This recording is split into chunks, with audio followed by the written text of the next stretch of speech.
తెలిసిందే కదా, సీఎం గారు జిల్లా వైజ్గా పార్లమెంట్ వైజ్గా రివ్యూస్ కూడా పెట్టడం జరిగింది.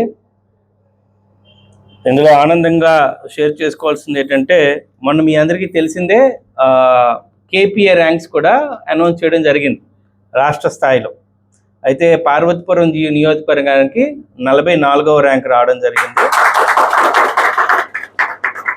బట్ నెక్స్ట్ ఇయర్ కల్లా సార్కి ప్రామిస్ చేసింది, సార్ టాప్ 20లోనైతే ఉండగలుగుతాను అని చెప్పడం జరిగింది. చెబుతూ ఎందుకు ఇంకా ఇంప్రూవ్ చేయలేదంటే, మీరు ఇవ్వాల్సిన ఫండ్స్ ఇంక ఇవ్వలేదండి నాన్న.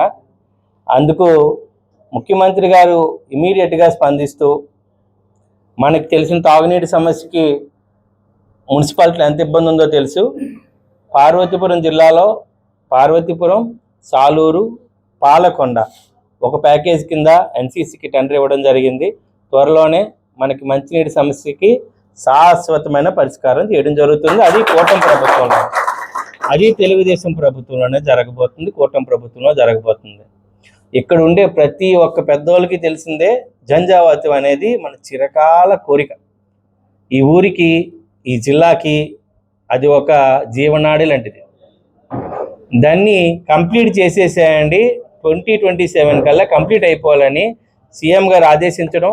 అయితే నేను సీఎం గారికి 52 కోట్లు ఇచ్చాను. 52 కోట్లు కాదు, పూర్తిగా కంప్లీట్ చేసేసాను. ఉన్న 1100 ఎకరాల్లో ప్రాజెక్ట్ని టేకప్ చేసుకోండి.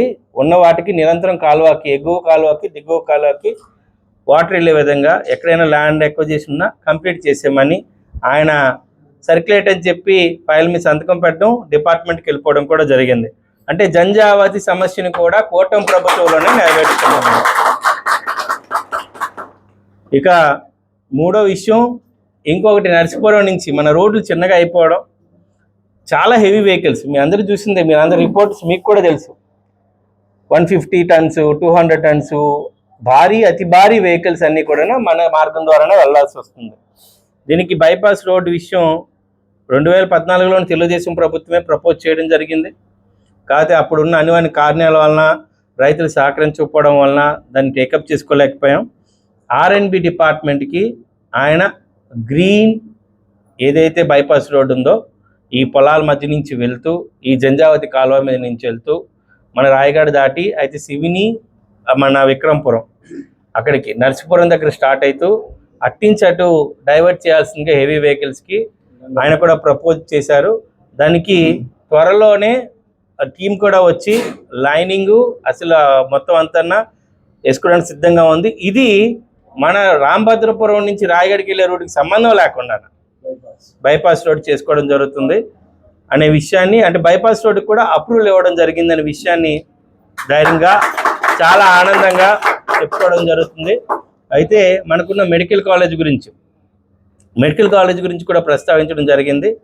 మనది ఏజెన్సీలో ఉండడం, ఇక్కడ చుట్టుపక్కల ఉండే వాళ్ళకి కూడా కావాల్సిన విధంగా ఉండేటప్పుడు డిపిఆర్లో సెంట్రల్ గవర్నమెంట్ ఎక్కువగా ఫండింగ్ ఇచ్చే విధంగా 30% ఫండ్ని సెంట్రల్ గవర్నమెంట్ తీసుకెళ్లే విధంగా దీని ఏజెన్సీలో ఉన్న అదృష్టానికి సీఎం గారు చెప్పడం, ఇప్పుడు నర్సీపురంలో స్థలం కూడా సేకరించడం జరిగిందని చెప్పడం జరిగింది.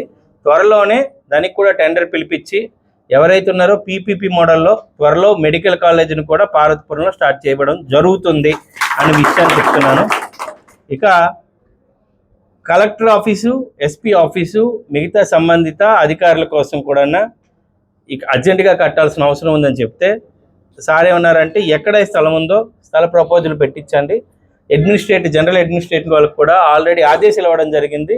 ఏవైతే కొత్త జిల్లాలు ఉన్నాయో, కొత్త జిల్లాలందరికీ కూడా మన ఈ టెన్యూర్లోనే కలెక్టర్ ఆఫీస్ ఉండాలి, జిల్లా అధికారులకు ఉండే ఆఫీస్ ఉండాలి, అలాగే ఎస్పీ ఆఫీస్ ఉండాలి, ఇంకా గెస్ట్ హౌస్ కూడా ఉండాలి అని. ఇక్కడికి వచ్చే విధంగా గెస్ట్ హౌస్ కూడా లేదని చెప్తే, దాని వైపుని కూడా ఒక ఆర్ఎన్బిలోని కానీ, లేదంటే ఇప్పుడు జెడ్పీ కానీ సంబంధించి మనకి ఏదైతే పిఆర్, ఇప్పుడు పంచాయతీరాజు జెడ్పీ మనకి సపరేట్ అయిపోతుంది, జెడ్పీ గెస్ట్ హౌస్ కూడా ప్రపోజల్ పంపించమని కలెక్టర్కి ఆదేశించడం, ఆయన కూడా స్థల సేకరణ చేసి త్వరలో స్థలాన్ని ఇస్తే మన జిల్లాలో గెస్ట్ హౌస్లు వస్తున్నాయి, జిల్లాకు కావాల్సిన భవనాలు కూడా వస్తాయనే విషయాన్ని తెలియజేస్తున్నాం. ఇది అద్భుతంగా జరిగింది. సీఎం గారు వెంటనే ఆ రోజు బిల్ గేట్స్ గారు ఉండడం, ఆయనతో మీటింగ్ అయిన తర్వాత మా మీటింగ్ అవ్వడం, అడిగిన ప్రతిదాన్ని కూడా ఆయన ఇమీడియట్గా అప్రూవల్ ఇచ్చేయడం, అక్కడే సెక్రటరీ సీఎం ఆఫీస్లో వాళ్ళతో కూడా ముందుకు తీసుకెళ్ళడం అనేది చాలా అందాన్ని ఇచ్చింది. అలాగే మన పక్కనున్న కురుపాముకు కూడా ఎప్పటి నుంచో ఉన్న కూనేరు లాబేరు పూర్ణపాడు దాన్ని కూడా ప్రపోజల్ ఓకే చేసి 18 కోట్లు వాటికి కూడా శాంక్షన్ చేసి ఇమీడియట్గా కట్టండి అని చెప్పి చేయడం జరిగింది. అలాగే ఎలిఫెంట్స్ గురించి కూడా మాట్లాడాం, దాన్ని కూడా పర్మనెంట్గా ఇచ్చి కొంచెం సఫారీలా పెట్టాలని అడిగితే అది పవన్ కళ్యాణ్ గారికి మాట్లాడతానన్నారు. ప్రధానంగా మన జిల్లాలో ఉన్న ప్రధాన సమస్యలన్నిటికీ పరిష్కారం చంద్రబాబు నాయుడు గారు 1 గంటలో తీర్చడం అనేది నిజంగా ఆనందంగా అనిపిస్తుంది.